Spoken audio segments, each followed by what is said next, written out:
kita kalau mau ngambil fadilahnya banyak ya waktunya sempet ambil.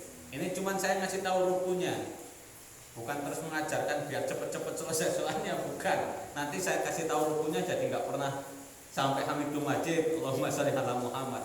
Assalamualaikum kacau nanti. Ini ngajarin nggak bener ini. Terus yang terakhir yang wajib diucapkan adalah salam. Selain itu, selain 5 ini, takbiratul ihram, Fatihah, tahiyat akhir, sholawat, salam, semuanya tidak wajib dibaca. Doa ruku tidak wajib dibaca. Doa i'tidal tidak wajib dibaca. Doa sujud tidak wajib dibaca. Tidak wajib. Kalau nanti lupa di situ nggak baca, ya tidak masalah, orang tidak wajib. Kalau kebalik doa ruku ke sujud, doa sujud ke ruku, ya tidak masalah, orang tidak wajib. Bahkan kebalik sama doa mau buka puasa karena lapar puasa, ya tidak masalah.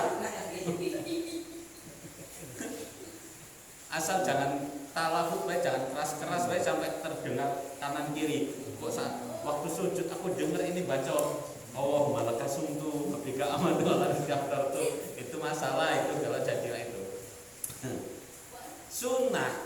Makanya kalau kita sudah tahu ilmunya seperti itu, kalau kita sudah ngaji tahu ilmunya, nanti kalau ada orang mengamalkan yang tidak seperti halnya biasanya kita amalkan, kita jadi orang yang gampang husnudzon, gampang berprasangka baik terhadap orang lain. Contoh, biasanya terjadi sebentar lagi sholat raweh, ya enggak? Sholat raweh kok cepet nian, apa yang dibaca aku belum selesai baca lah ruku, aku belum selesai lah i'tidal, aku belum selesai lah salam. Yang mungkin yang dibaca cuma rukunnya, sujud tidak baca, ya tidak masalah. Yang wajib itu sujudnya, bacanya tidak wajib. Sujud wajib, tetapi baca doa sujud tidak wajib. Makanya Allahu Akbar, Allahu Akbar, Allahu Akbar, ya sudah.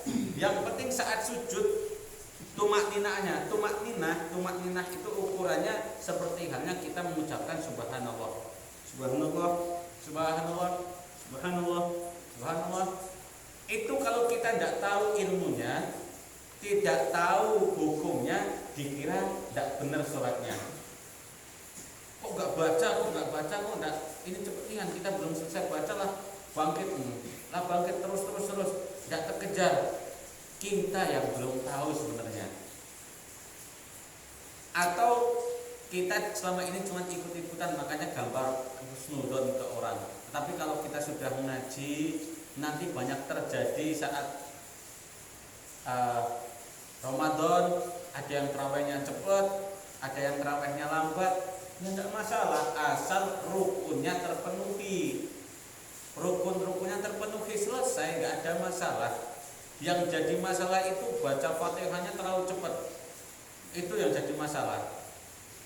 Bahkan makmumnya pun tidak tahu itu yang dibaca. Kok tiba-tiba bolin amin. Nah itu yang agak tidak sesuai lah. Karena apa? Kalau salah makmum baca tidak benerin, tidak baca ini yang bener mana yang salah, tidak ngerti. Taunya dolin amin, itu baik. Bismillahirrahmanirrahim, amin. Makmum sih seneng-seneng bah ya enggak? Semakin cepat semakin yang namanya makmum. Aku tahu. Makmum itu mengidolakan imam sholat raweh yang cepat. Iya. Kalau yang bacaannya sudah meliuk-liuk pakai nada, wah dah ngalor ngidul, tinggi rendah, dah itu makmum imam yang sangat dihindari saat sholat raweh. Iya. Tapi kalau ada imam bacaannya cepat, Bismillahirrahmanirrahim, Alhamdulillahirrahmanirrahim, Ar-Rahmanirrahim, Maliki Yaumiddin, cocok ini. Ini besok jadi imam terus. Yang penting itu sah. Jadi kita kalau tahu ilmunya tidak mudah berprasangka buruk ke orang lain. Selama ini kita berprasangka buruk ke orang lain karena kita belum tahu ilmunya. Oh ternyata yang wajib dibaca itu cuma takbir Fatihah, kemudian tahiyat, sholawat sama salam. Yang lain nggak dibaca, nggak masalah. Walaupun misalkan nanti ada waladhdallin amin Allahu akbar. Boleh apa enggak? Boleh, enggak masalah. Kalau mau dicoba besok enggak apa-apa, besok aja. Kalau berani. Nah, jangan tapi karena apa? Yang namanya imam yang bijak itu harus melihat makmum. Dia kalau makmumnya ini yang datang udah ngaji semua, tahu, oh ya enggak apa-apa. Karena udah tahu. Tapi yang datang itu semua masyarakat. Majmu' tidak semua pernah ngaji bareng kayak kita. Nanti jadi omongan orang, jadi fitnah. Loh, kok nggak ada suratnya? Kok nggak ada surat pendeknya? Nah itu nggak boleh. Kalau sampai menimbulkan seperti itu nggak boleh. Makanya kita harus menengok ke belakang. Oh makmumnya ini tidak semua ikut ngaji fikih. Oh ini makmumnya ada yang tahu, ada yang tidak. Berarti yang biasa dilakukan aja. Yang netral-netral saja, yang aman-aman saja.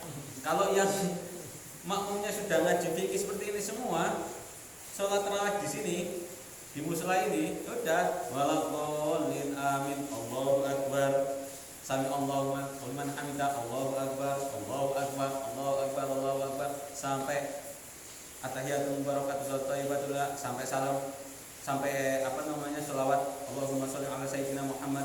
Assalamualaikum warahmatullahi. Assalamualaikum warahmatullahi. Nggak usah sampai hamidul majid, tapi ini nggak ngajarin ya, bukan ngajarin untuk cepet-cepetan, bukan. Ini biar kita tahu ilmunya supaya tidak mudah berprasangka buruk terhadap orang lain saat kita beribadah. Tuh. Kalau kita wudhu itu kalau nahan hajat apa gimana? Nahan hajat. Jadi saat kita itu sudah ibadah dengan niat menghilangkan mengangkat hadas kecil ataupun besar, itu kan wudhu itu untuk mengangkat hadas. Kalau kita nahan kentut sebelum wudhu harus dikentutin dulu. Tidak boleh nahan kentut. Kalau kita sudah terasa mau kentut sebelum wudhu harus dikentutin, keluarkan. Nah, tidak boleh. Kalau kita mau buang air besar, sudah terasa sebelum wudhu, buang air besar dulu.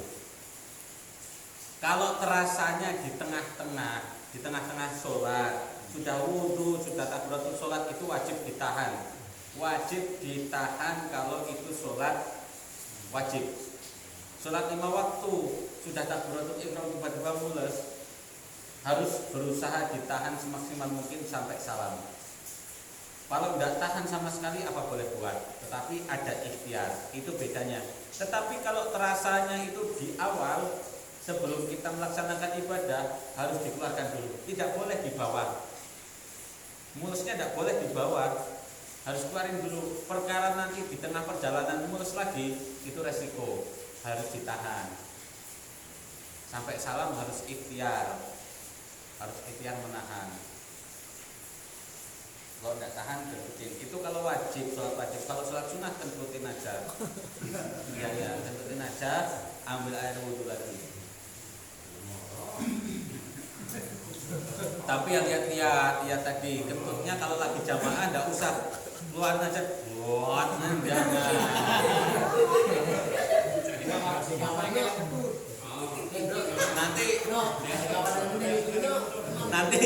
Nanti salah tafsir juga, saya mengatakan kalau nggak tahan kentutin aja. Dikeluarin yan, pakai tenagon yan.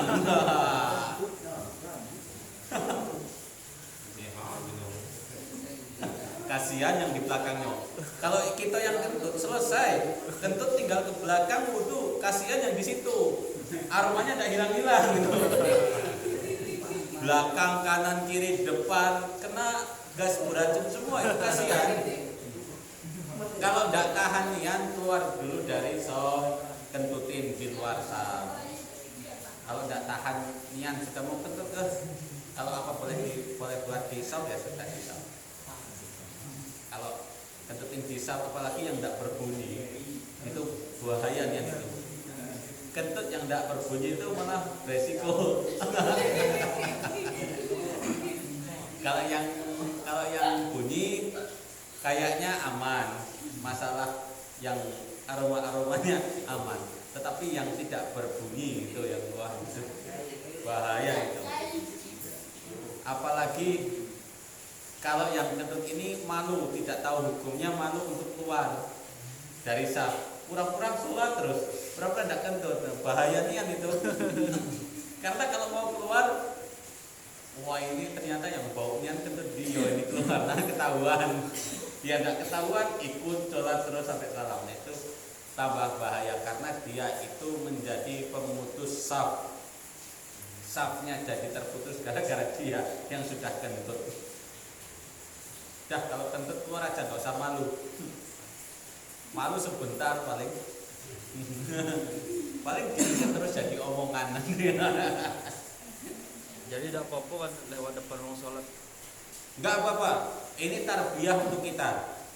Tarbiyah untuk kita yang ada orang hajat, ada orang hadas, saat dia berada di saf depan, dia mau lewat, jangan dihalang-halangin.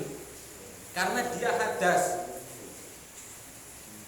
Dia dengan udur. Kecuali bi ghairi udrin, bi ghairi hajatin.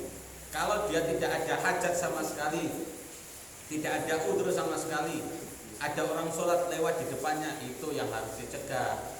Tetapi kalau ada orang hajat, kalau ada orang hadas, kemudian sopnya di depan, mau lewat di depan orang sholat, karena satu-satunya jalan yang harus lewat di depan orang sholat, ya kasih jalan, jangan dihalang-halangin.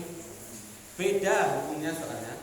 Kita harus tahu beda hukumnya orang sholat, orang yang lewat di dalam saf sholat atau orang lewat di depan orang sholat, antara yang ada udurnya sama yang tidak ada udurnya. Yang dilarang haram itu orang yang tidak ada udur sama sekali, tidak ada hajat sama sekali, tiba-tiba lewat ngalor ngidul di depan orang sholat. Kalau karena dia hajat, kalau karena dia ingin wudhu, karena hadas kentut, dia lewat, malah kasih jalan. Jangan kemudian ya kalau safnya itu cuma 3, 1, 2, 3, dihalang-halangin.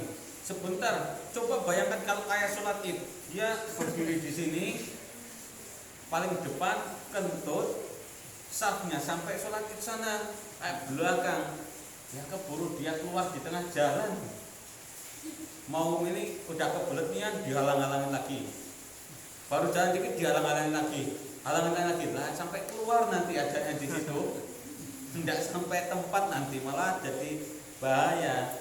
Ini tuh bedanya kalau ada orang kentut di depan saf depan, udah saf belakang, tahulah kalau orang itu di saf depan kok keluar dari barisan dari saf, berarti dia ada hajatnya, berarti dia ada hadas, mungkin dia berhadas. Udah kasih jalan.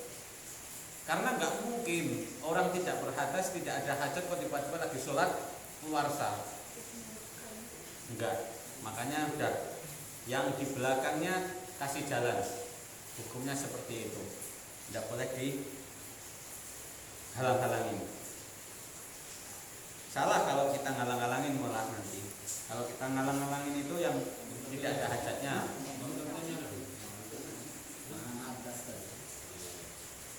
Dekat kok kan, kapan sisa makanan itu kan ada yang membatalkan wudhu kan, gitu sholat keluar mungkin dari mana gigi ya, besar apa yang membatalkan?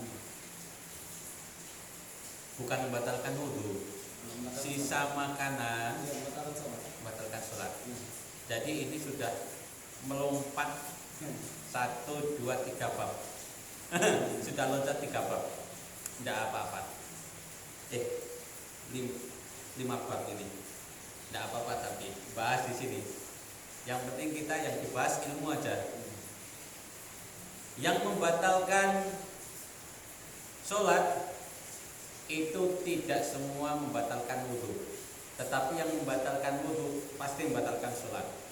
Yang membatalkan puasa itu juga pasti membatalkan sholat kecuali makan.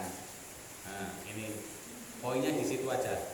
Detailnya nanti kalau sudah masuk ke bab itu. Makan yang banyak, kalau dia lupa di dalam sholat, kalau dia lupa di dalam puasa, batal apa enggak? Enggak. Puasanya? Enggak. Makan 1 piring, nambahnya 2 piring. Saat puasa, lupa, batal enggak puasanya? Enggak. Maka beruntung orang yang lupa lagi puasa kok lupa makan sampai nambah, itu beruntung. Jangan masalah. Alhamdulillahnya jadi 2 kali. Alhamdulillahnya jadi 2 kali. Alhamdulillah yang pertama itu alhamdulillah kenyang. Alhamdulillah kenyang. Alhamdulillah kedua, alhamdulillah lupa. Jadi bonus. Alhamdulillah pertama itu alhamdulillah sudah kenyang. Alhamdulillah kedua adalah alhamdulillah kata kita lupa, makanya tidak batal puasanya. Tetapi kalau makan di dalam puasa, di dalam sholat, mau banyak ataupun sedikit, lupa ataupun tidak lupa, batal sholatnya. Masa ada sih orang lagi sholat lupa bawa piring? Kan tidak mungkin. Allahu Akbar sambil bawa piring mak ini makan, kan tidak mungkin. Orang sholat kok bawa makanan piring mak ini, tidak mungkin. Itu logikanya saja. Mau lupa ataupun tidak lupa, kalau makan di dalam sholat batal. Kemudian di dalam puasa itu kalau ada sisa makanan sengaja ditelan, sisa makanan digigit nyelip, sengaja ditelan setelah adzan subuh, setelah wajib kita menahan tidak untuk makan, mulai berpuasa, batal puasanya. Itu juga berlaku di dalam sholat. Ketika kita sudah takbiratul ihram, habis ruahan barusan, habis ruahan kayak tadi, udah wudu, sholat, ada selip daging ini, daging ayam, daging kambing. Tadi daging ayam, daging kambing pak, ambilnya kambing. Daging kambing nyelip. Waktu wudu tidak terasa, waktu sholat terasa. Kok masih ada rendang ini di sini? Terasa, bentuknya di lidah terasa, maka wajib dikeluarkan. Kalau sengaja ditelan, batal apanya? Sholatnya. Tidak boleh, maka harus dikeluarkan. Cara keluarkannya gimana ya? Terserah bapak-bapak, yang penting jangan dikeluarkan mudah di tempat sujud tetangga saja. Nanti cara mengeluarkan tempat sujud orang lain dikeluarin di situ. Tidak batal kalau dikeluarkan, tetapi kalau ditelan batal soalnya. Keluarin aja, keluarin saku, selesai. Saku tidak apa-apa, karena itu tidak najis. Nanti setelah sholat ambil lagi, makan lagi. Nah ini serius.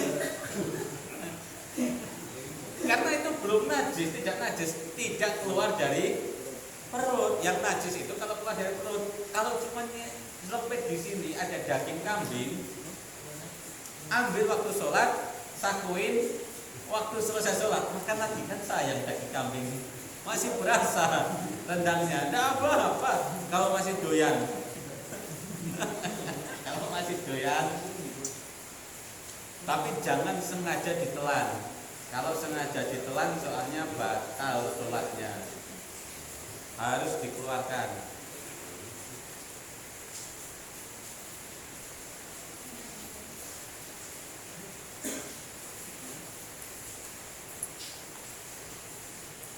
Lagi ini banyak nih anak kopinya. Inilah segelas habis, ini sudah gelas lagi. Joro tidak tidur ini.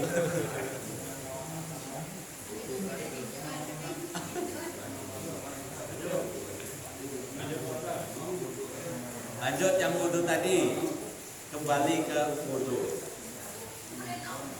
Rukun yang selanjutnya adalah ghuslul yadaini ma'al mirfaqaini wa ma tahtal adhafiri tawilati allati tasturul anamila.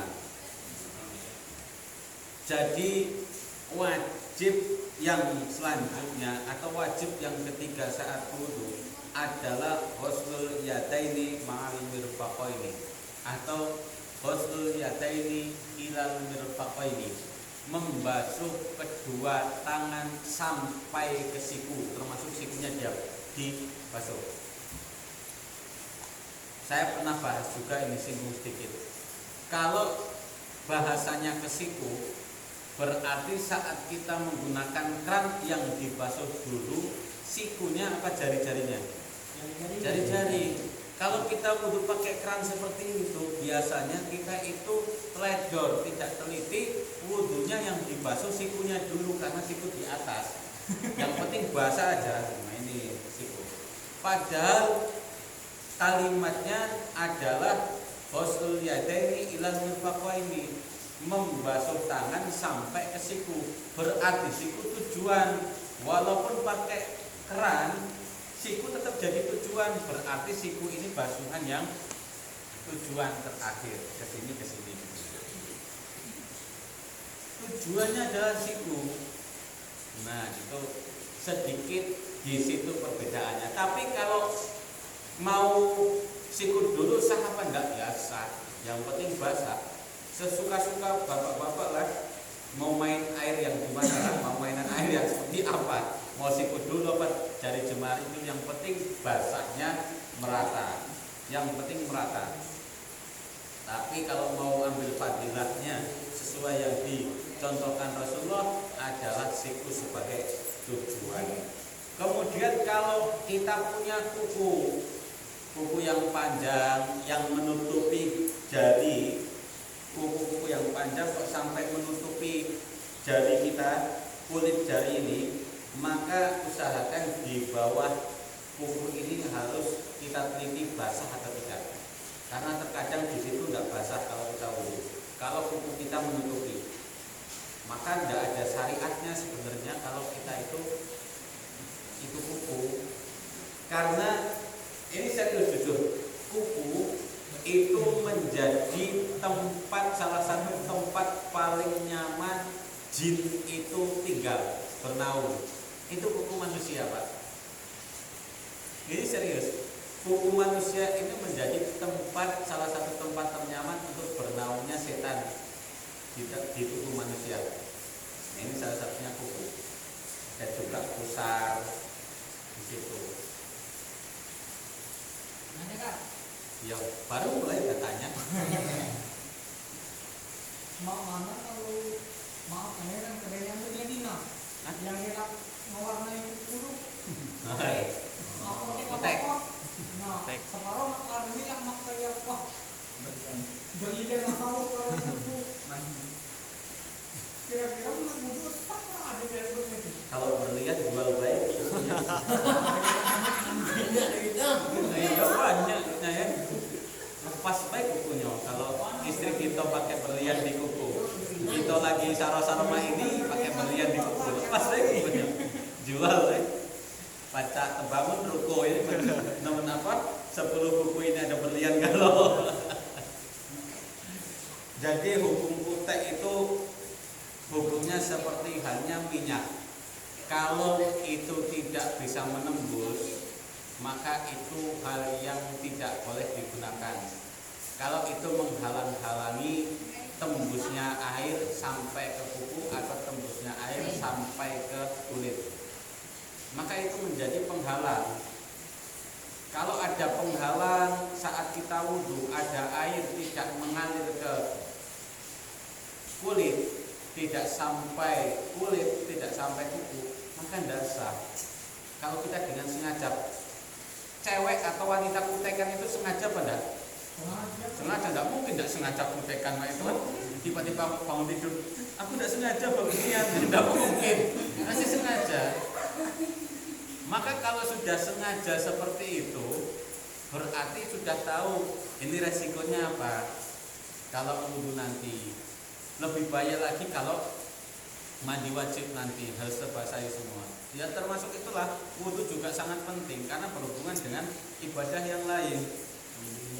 Sholat harus wudhu, baca Al-Quran harus wudhu.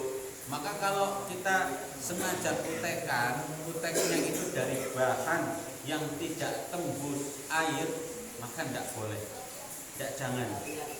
Mending jangan karena berpengaruh nanti terhadap meresapnya air.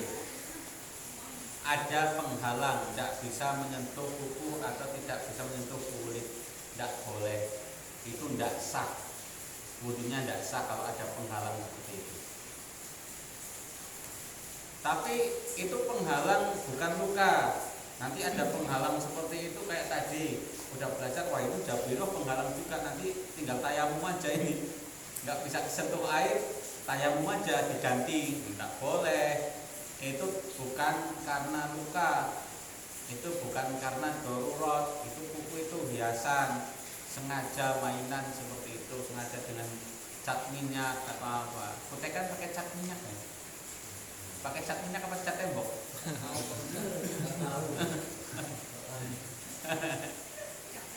Yang dia pernah dinyimpen apa? Senjata itu bikin kemana-mana pakai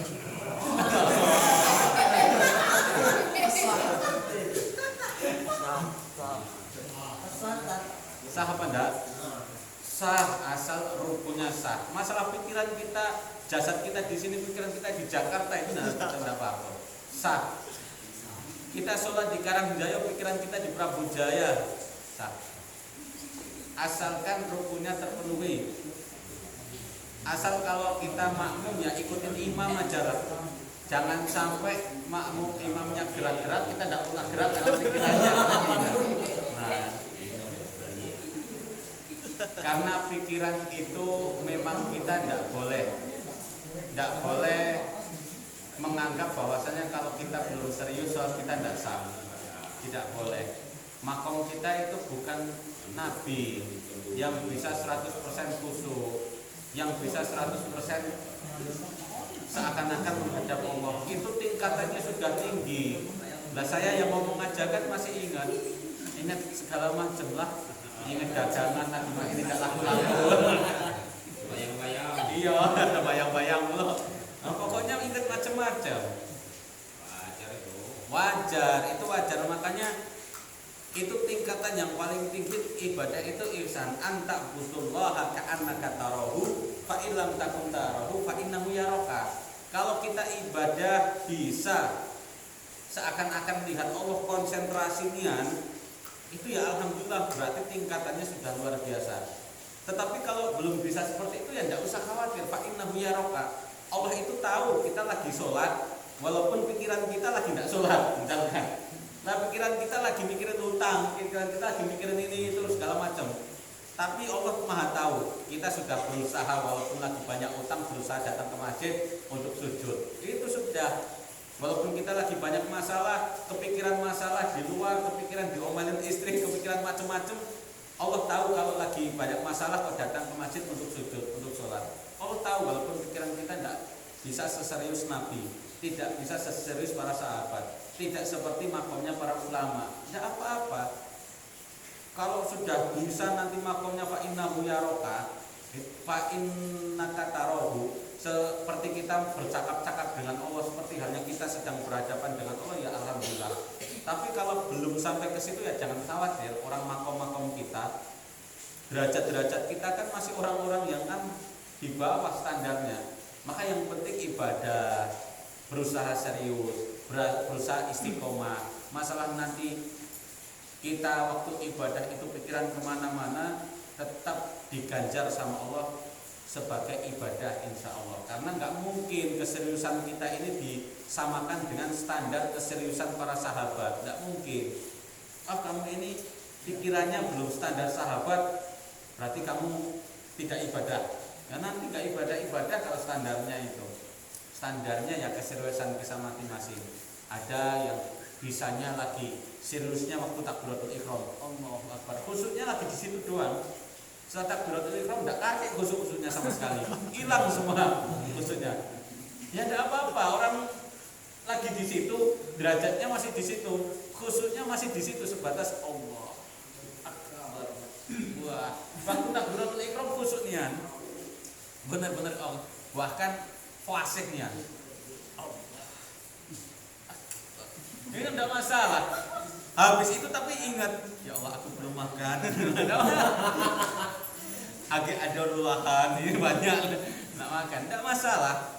Khusyuknya lagi takbiratul ihram enggak apa-apa. Ada yang khusyuknya sampai Fatihah, ya enggak apa-apa. Ada yang khusyuknya takbiratul ihram enggak khusyuk, Fatihah enggak khusyuk, waktu sujud khusyuk. Ya enggak apa-apa. Orang makomnya beda-beda, derajatnya beda-beda, khusyuknya juga beda. Makanya kita diajarkan paling aman itu sholat berjamaah. Makmumnya yang sebelah sana khusyuk waktu takbiratul ihram, lainnya waktu takbiratul ihram tidak khusyuk, dianggap takbiratul ihram khusyuk semua.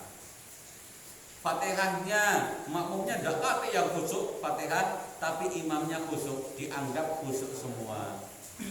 Nanti waktu ruku ada salah satu jamaah yang serius rukuknya, khusyuk rukuknya, yang lain tidak khusyuk semua, termasuk imamnya, dia dianggap khusyuk. Nah itu istimewanya berjamaah seperti itu. Makanya kalau belum bisa serius, pikiran kemana-mana, paling aman sholat berjamaah. Jangan mencoba-coba sholat sendiri di rumah. Karena kalau keseringan sholat sendiri di rumah, resikonya apa? Iya, resikonya rakaat 4 ini yang kedua apa yang ketiga. Itu resiko di situ. Itu sering terjadi. Pasti. Jamaah aja sering, apalagi sholat sendiri. Bahaya lagi ketika kita ini rakaat yang kedua apa yang ketiga ya? Oh yang ketiga, baiklah yang biar cepat selesai. Nah itu lebih bahaya lagi. Padahal syariat